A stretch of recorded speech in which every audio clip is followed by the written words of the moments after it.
Hi, it's Kim back again. It's been about 5 or 6 days since last time I was giving you updates on my seeds. I just left them sitting on my table because I was busy and I'm lazy, and so now a lot of them are getting quite long roots, so I must do something about that today. So I'm working on it. I've got this potting soil that I had microwaved the other day and it cooled off. Last year I did not microwave my soil and I had a horrible time with fungus gnats. Why is this so blurry?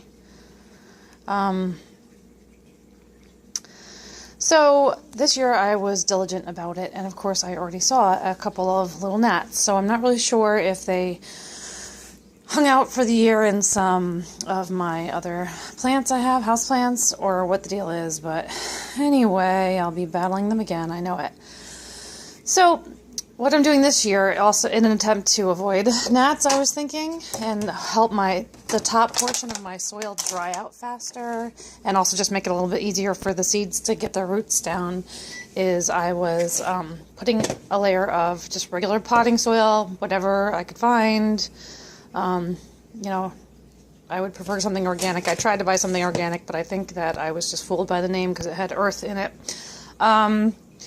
But I have used the other stuff with fakey fertilizers and stuff in it, and I don't do that out in my garden, but I do occasionally do it in here, and I don't see the seeds having any problems with it, or the seedlings rather, and I don't end up fertilizing any other way while they're inside, which they can be in for months. So anyway, I have been doing that after I poke some holes in the bottom of my container here. I still need to poke a few more in, like these lettuce containers or whatever. Old strawberry containers are my favorite. I like to try to reduce, reuse, recycle whenever possible.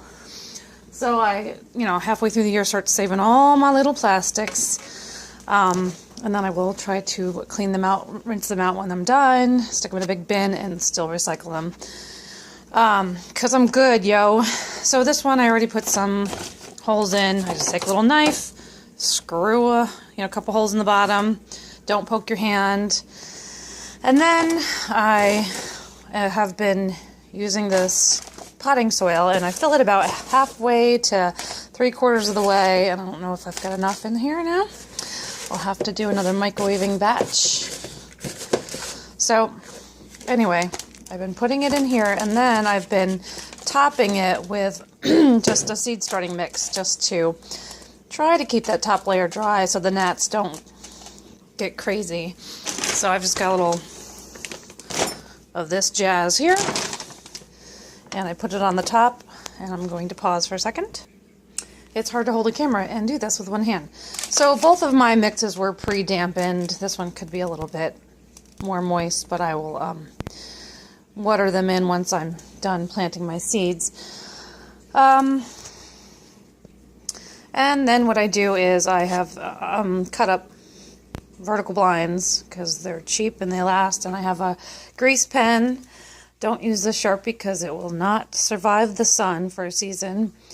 But these seem to hold up pretty well. You can also use just regular old pencil. It does great with the elements. So I've got my thing marked. I have my little stud book that I write what this means in case I forget. I think I'll remember, and then I don't remember. But anyway, so then I'm just going to be planting these. Alright, so I got a handful of seed. By the way, fugly is my garden name for something. It's not an actual plant name, although I like it. I'm not sure if that would survive the registration process.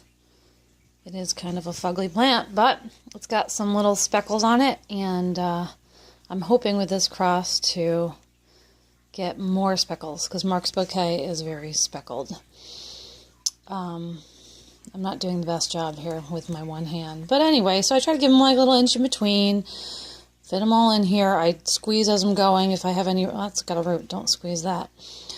Any reason to think that they might not be good seeds, give them a little squeeze. If they burst, which is gross feeling, you will know you've got a dud and toss it. No use wasting space on a bad seed.